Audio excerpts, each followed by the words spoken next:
by the bed! Alright, how's it going, fellow miners? We are back playing Deep Rock Galactic. So I recently unlocked the M1000 Classic for my scout, and look at that weapon. I mean, it's supposed to be a classic, right? But if I do this, then it looks like, I don't know, which one's better, do you think? Like this? Or the other one? I think I'm gonna go with the other one for now. But anyway, that's not what we're here to talk about. So I recently unlocked this, and I noticed that I actually already have a overclock that I got for this bad boy right here. There's actually two. So I'm meaning to do this first for now and see how this goes, because it says here electrocute target with a focused shot. Now I'm gonna check and see if there's gear modifications for this weapon that will be a good synergy with this overclock, and we're gonna try it out as well, and we're gonna playtest this similar to what I did for my engineer's shard diffractor gun. Now before we go over to the gear modifications of this gun, I wanted to show first this one right here. It actually has the conductive bullets right here. It says more damage to targets that are in an electric field. Now I'm not sure if that means that the targets need to be in like a puddle of electricity, or the ground in a ground that's electrified and then they're on top of it. But hopefully this means that the target needs to just be electrocuted or have an electrocuted status for this to take effect, right? That's what I'm hoping. But again, let us know in the comment section below if that's what this means. And now, having said that, hopefully that's a good synergy with this one, right? With our overclock for the M1000 Classic. As for the other gear modifications, it's usually the standard that I pick here: the expanded ammo bags, armor breaking. I always like armor breaking unless it's the AoE damage based guns, because of that bug, which I still actually don't know if they've already fixed. So that's another thing that hopefully someone can let us know in the comment section, because I've tried to research about it and I haven't seen really any definitive remark from the devs or whatnot that it has been fixed. Who knows, maybe at the time of this recording it has already been fixed. I haven't just checked out the latest news about it. But yeah, I'm going for the armor breaking, at least for this gun, since this gun is not an AoE based damage. I always aim for the weak spot bonus over anything else, unless it's also armor breaking. I'll probably go with the armor breaking, but I haven't really seen any gun where armor breaking and weak spot bonus is on the same tier, but that's good. So this is a good combination for a gun right here. This one, the blow through, over penetrate targets, which the bullets fire straight through several enemies at once. There might be situations where this is going to be useful, but that's probably going to be rare. I'm not sure, but anyway, I still prefer the weak spot bonus over the blow through. As for the last tier, I am going with this first because the reload time for this is a little bit slow, 2.5 seconds. I wonder though, if during our playtest we find that this is not really necessary, so I am probably going to go with this. Another status effect, which is stun. I prefer stun over fear. I wonder if fear is actually very useful. A fear status effect is actually useful for the scout, because if we do get swarmed, we usually can get out of dodge by just grappling away, right? Grappling hook away. So at least that's what from my experience is.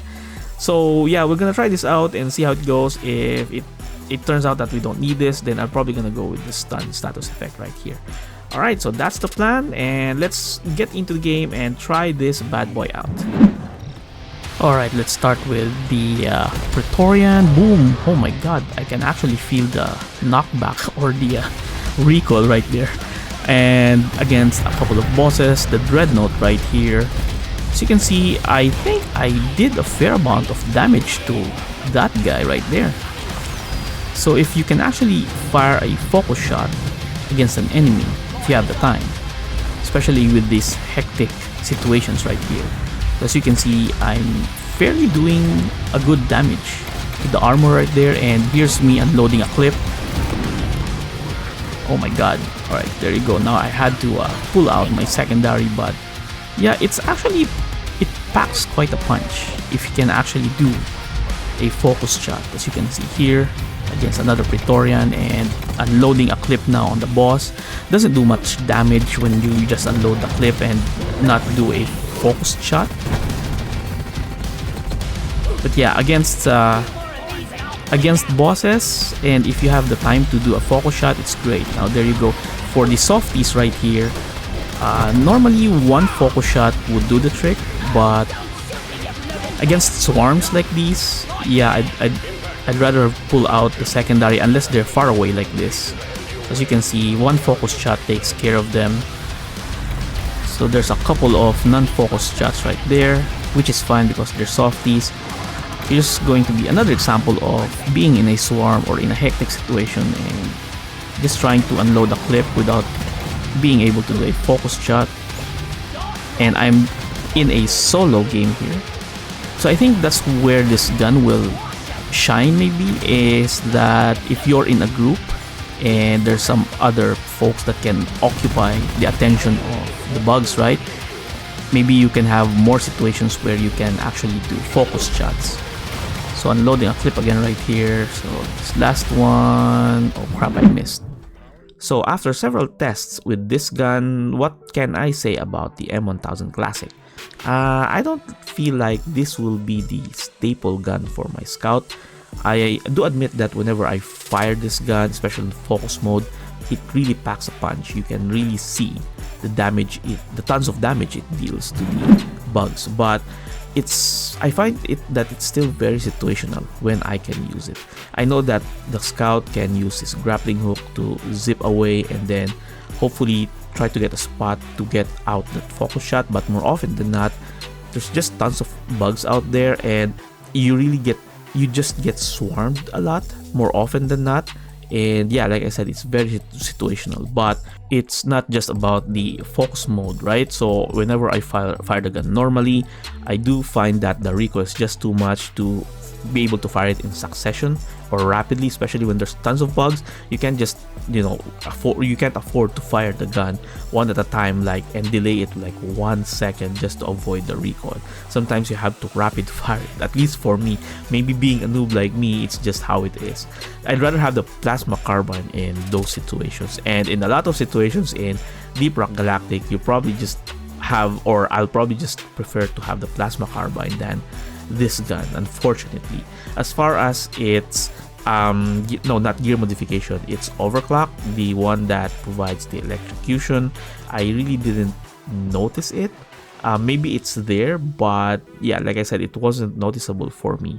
So again, it didn't have the effect that I was hoping that it would have. So who knows, maybe there's some other overclocks that will make this gun shine, but I think I'm gonna go back to the plasma carbine. And yeah, I think that's my hot take for this gun. Apologies for the ones who are a big fan of this, but for me, it's just not it. So yep, thank you so much for watching. Until next time, Kenra here. Come on guys, rock and stone! Bye bye.